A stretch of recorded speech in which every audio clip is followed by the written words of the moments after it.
The confirmation process for Judge Brett Kavanaugh, one of the most qualified and most impressive Supreme Court nominees in our nation's history, is moving forward. On Friday, the Judiciary Committee reported this nomination favorably. Then here on the floor, we officially moved to take up the nomination.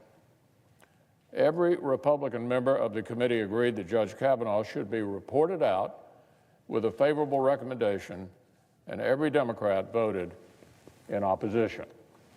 And in some cases, before he or anyone had even been nominated. And they didn't mince any words, Mr. President. The way one Democratic member of the Judiciary Committee put it, supporters of Judge Kavanaugh are, quote, listen to this, complicit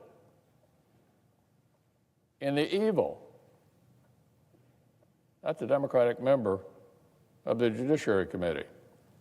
Another Democrat on the committee, before Judge Kavanaugh was even named, described in almost apocalyptic terms the consequences of whomever the president might nominate. Here was the quote. We're looking at the destruction of the Constitution of the United States, as far as I can tell. And here was the Democratic leader, just hours after Judge Kavanaugh was nominated. I will oppose him with everything I've got. Well, they've certainly done just that. They've done just that. The ranking Democrat on the committee first heard from Dr. Ford on July the 30th. Did our colleague alert the chairman so the committee could do due diligence in a confidential way, consistent with Dr. Ford's wishes? No, she did not. Did she discreetly raise the issue with Judge Kavanaugh during her private meeting with him on August the 20th? She didn't do that either. As best we can tell, the Democrats chose to keep this allegation secret rather than investigating in a bipartisan and timely way. In fact, Mr. President, they held it in reserve. But meanwhile, the senior senator from California or her office were already in communication with Dr. Ford. In fact, her office had already recommended Dr. Ford retain a particular Washington, D.C. law firm. Now, Mr. President, the firm in question is not exactly foreign to Democratic politics.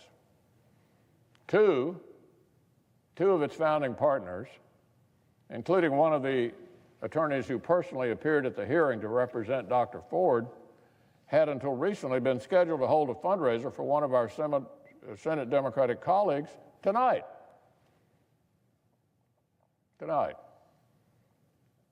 Oh, and by the way, the firm had also represented in another matter the person who has made the most salacious and disgusting accusations against Judge Kavanaugh as a high school student. This is the firm the Judiciary Committee Democrats recommended Dr. Ford. Not long thereafter, of course, Dr. Ford's letter to the senior senator from California wound up in the hands of the press. The same letter in which she asked for confidentiality was leaked.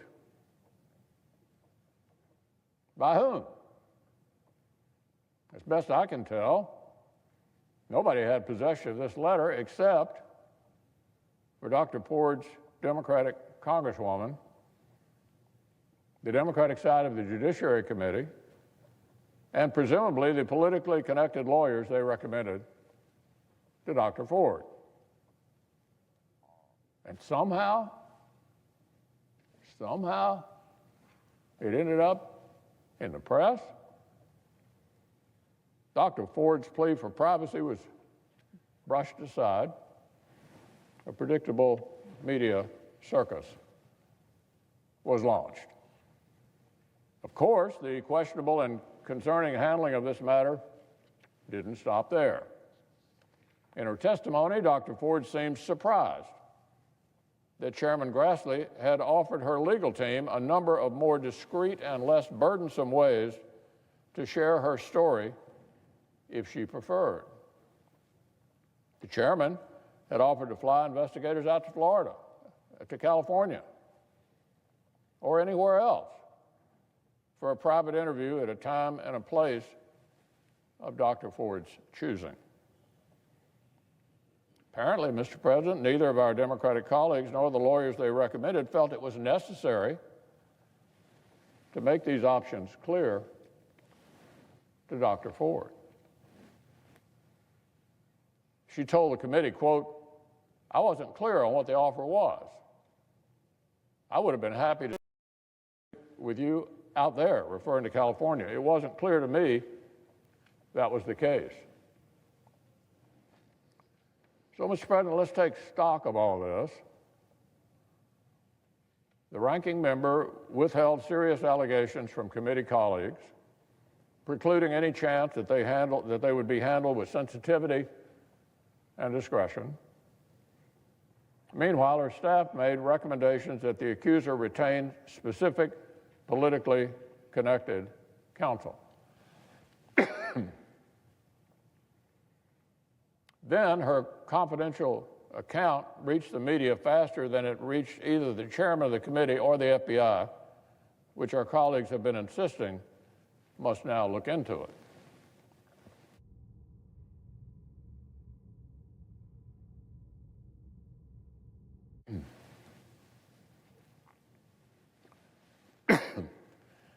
And finally, we have reason to believe that Dr. Ford was not even apprised of the chairman's offers to collect her testimony in ways that might have been less likely to create a media circus and less burdensome on her.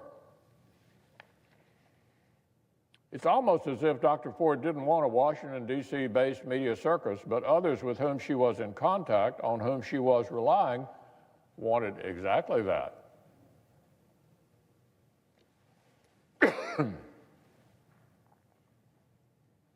So we've learned that if you confide in Senate Democrats on highly sensitive personal matters, no request for confidentiality will keep you from becoming a household name. And if you're a nominee whose judicial philosophy Senate Democrats deem to be objectionable,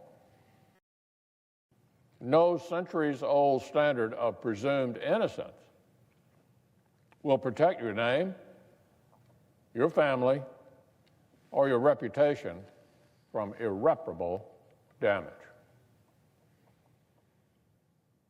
Now, fortunately, Chairman Grassley has taken action to clean up this mess.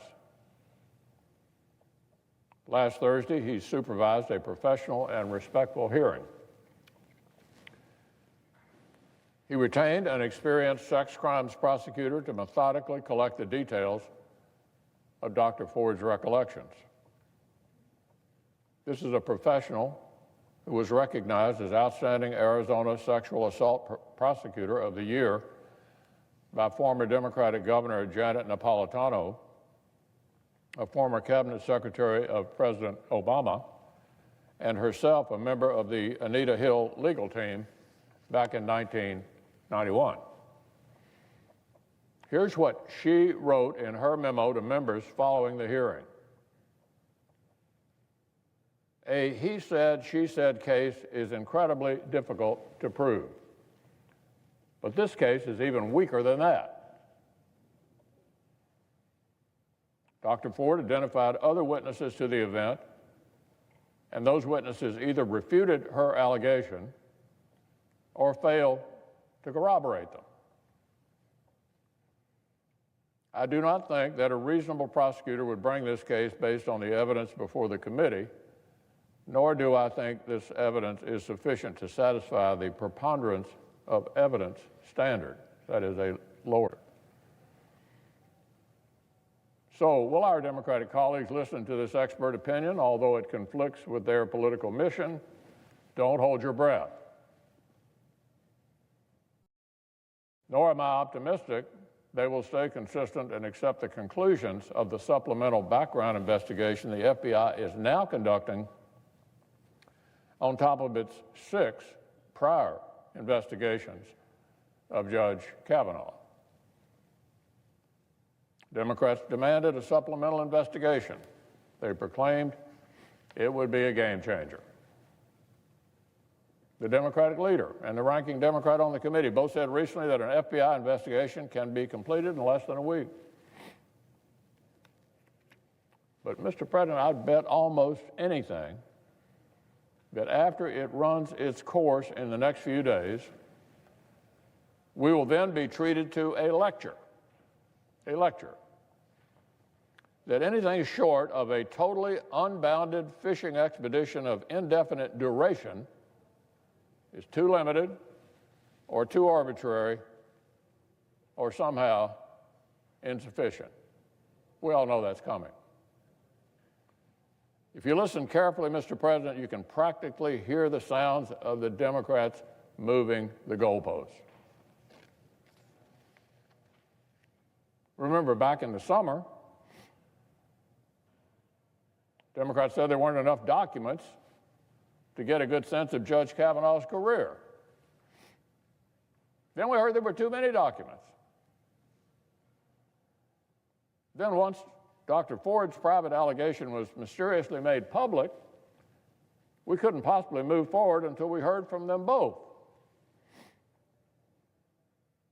Then, after neither the hearing nor the statements of supposed witnesses yielded any corroborating evidence, and in fact produced evidence that supported Judge Kavanaugh, we were told only an FBI would resolve this and that it could be done promptly. So let me go out on a limb, Mr. President. Let me make a small prediction. Soon enough, the goalposts will be on the move once again. And I would respectfully say to my colleagues, do these actions suggest this has ever been about finding the truth? Anybody believe that? Do these actions suggest that this has ever been about giving Judge Kavanaugh a fair hearing? This institution has seen before episodes somewhat like what we're now seeing from some of our colleagues across the aisle. Back during the McCarthy era. In fact, in 1950, character assassination and uncorroborated allegations were being utilized in a very different debate in that era. That's when a distinguished senator from Maine named Margaret Chase Smith, an icon from the great state of our colleagues, Senator Collins, went to the Senate floor to say enough was enough. She gave a speech that guaranteed she'd be in the history of the Senate. She titled it Declaration of Conscience. Here's what she said. I do not like the way in which the Senate has been made a rendezvous for vilification, for selfish political gain at the sacrifice of individual nations and national unity. Margaret Chase Smith went on.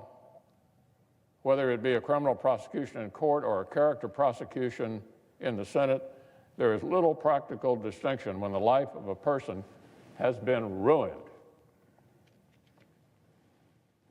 We should listen to these words. They speak as loudly today as they did 68 years ago. In my judgment, the pattern of behavior we've seen confirms what Democrats' own public statements have told us. They're committed to delaying, obstructing, and resisting this nomination with everything they've got. They just want to delay this matter past the election. That's not my supposition, Mr. President. That's their plan. According to another Democratic member of the Judiciary Committee, the junior senator from Hawaii. That's their plan. So soon, I expect we'll hear that the conclusions of the expert prosecutor who questioned both witnesses at last week's hearing aren't reliable, or that the FBI's investigation was not infinite or endless enough for their liking. Maybe we'll hear the real issue is not these uncorroborated allegations of misconduct after all, but rather the fact that Judge Kavanaugh, now listen to this, drank beer in high school and in college. Or the fact that he was rightfully angry. Who wouldn't be? That his good name and his family have been dragged through the mud with a campaign of character assassination based on allegations without any corroboration. Who wouldn't be angry about that, Mr. President?